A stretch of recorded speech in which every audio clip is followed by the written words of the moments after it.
Before Big Bang, what existed? Just think that before Big Bang, what existed? Whatever existed before Big Bang has to be the source of creation, isn't it?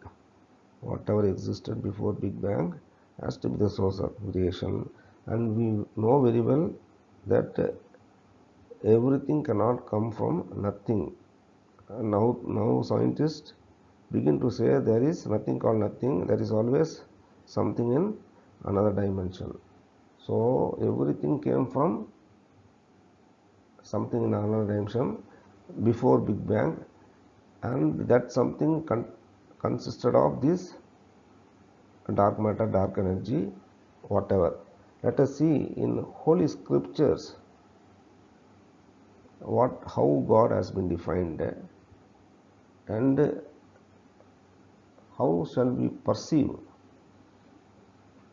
and what are the ways these Holy Scriptures depicts God and the creation.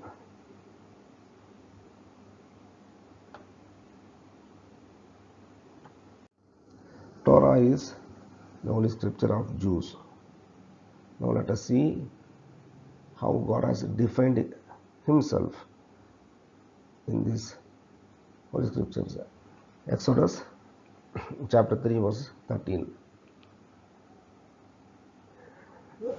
When Moses bowed down to the source of creation, asked, "Are you the God of Abraham? Are you God of Israel?" For him God answered that, "I am that I am." This Hebrew text is translated in different forms. One place they are telling it is "I am that I am," in some other place "I am who I am," and in some other place "I am what I am." This is what we call as kingdom of heaven outside. Kingdom of heaven outside means above seven skies, and kingdom of heaven inside means the God particle inside the human being.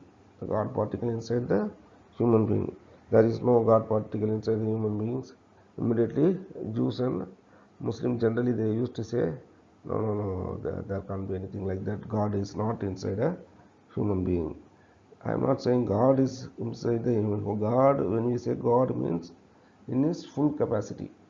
When we say God means in its full capacity. When we say content of God means it is not in His full capacity. It is in His micro level capacity.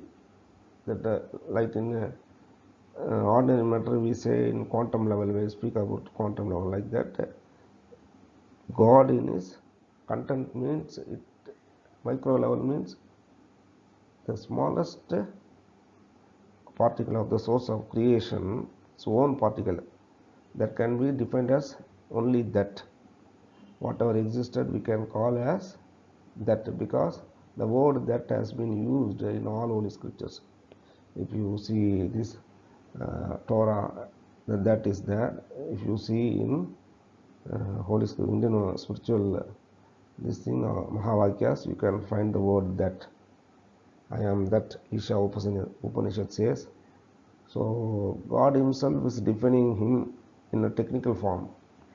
He is not willing to identify Himself as a male or female. He is the source who created both masculine and feminine. But He has both the qualities within Him. He is the motherly father. So let us go to the second slide. This is what Yahweh means. One of the meaning of Yahweh, the God of Israelites. He brings into existence whatever exists. It is one of the definitions of the source of the. This is how Chatur Mahavakyas personifies that. How that is being personified in Chatur Mahavakya. The Chatur means the four Vedas of Indian spiritual philosophy. Prajnanam Brahmam. Prajnanam Brahmam means this belongs to Rig Veda, the Mahavakya of Rig Veda. What it says is Prajnanam is Brahman. The ultimate realizable truth, the ultimate realizable truth is Brahman. Brahman means they are personifying that as Brahman.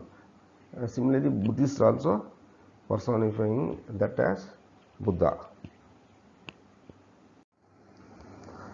There are other Upanishads, Mahavakyas.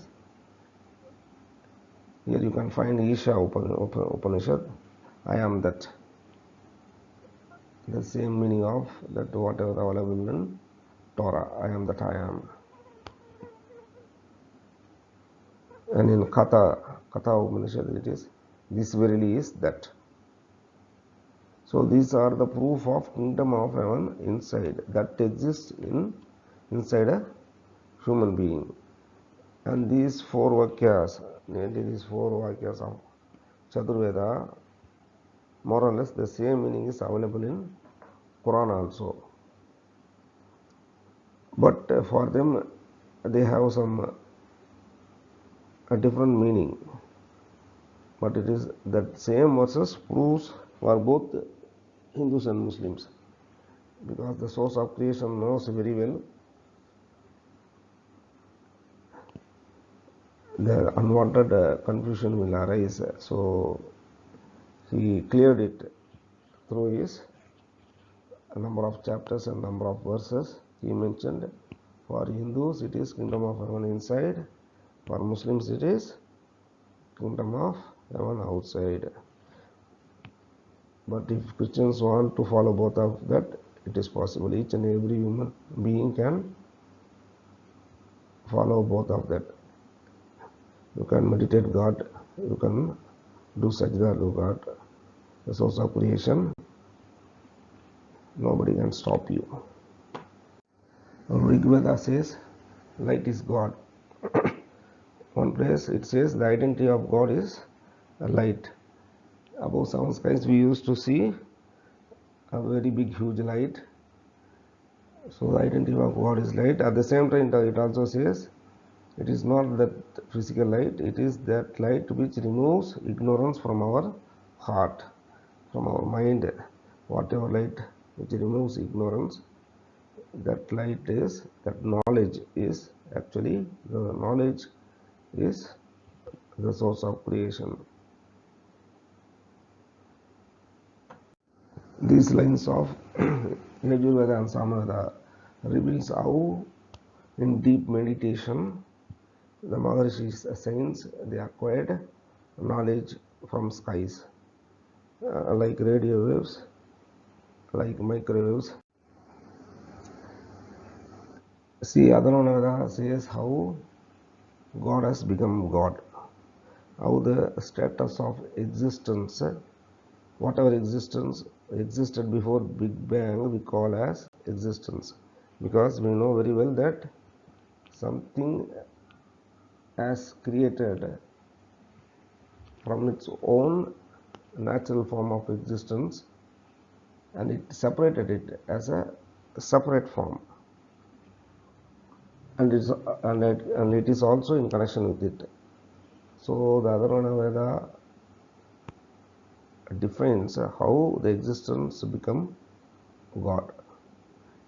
It tells before the source of creation was in formless form, then he came to form. And then he came to form means he is surrounded by light.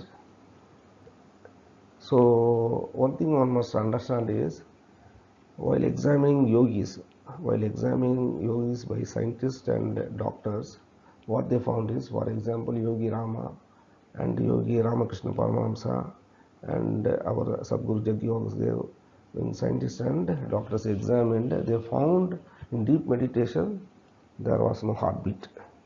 In deep meditation there was no heartbeat. They are capable of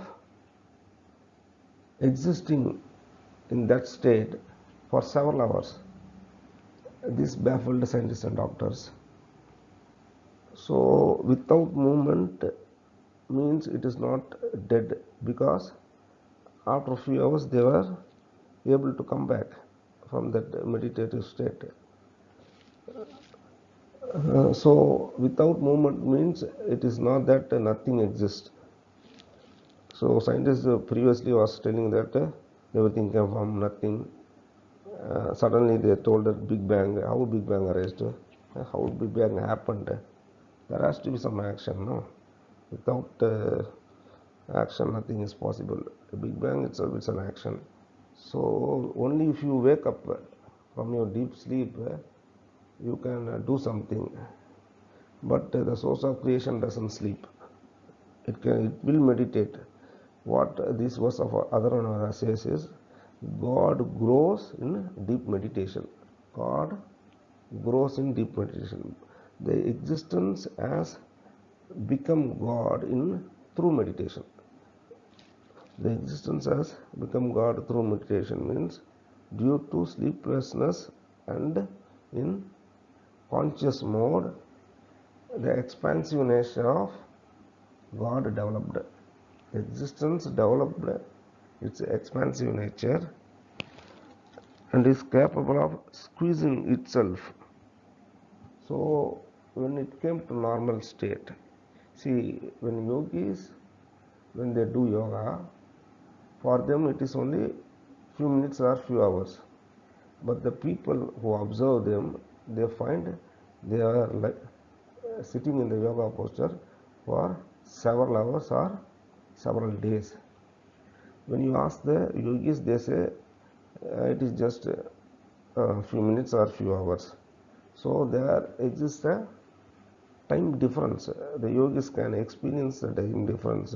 For them it is just a few minutes or few hours. For others they experience several hours. He was sitting like that. So there exists a time difference. This time difference is possible. You can time travel through yoga. It is possible. This is because you are connecting with the source of creation. You have the content of the source of creation within you. When you touch that content, you are getting linked to the source of creation. So that within you and that which existed before the Big Bang getting connected. Then what are all getting created? It is told in this Attained. Further, first the spirit came out. The source of creation was in formless state. Then the spirit came out. Then the mind came. Then the fundamental raw materials came. It is as content of this Attained statement. How message of God conveyed to mankind? Chapter number 42, verse number 51 of Quran says that through inspiration and from behind the screen and through messengers he can communicate to the mankind. And Al-Baqarah, verse number 41, what the source of creation tells is this holy scripture Al-Quran has come to prove the pre-existing holy scriptures. This is what these two verses all about. So Al-Quran has come to prove the pre-existing holy scriptures.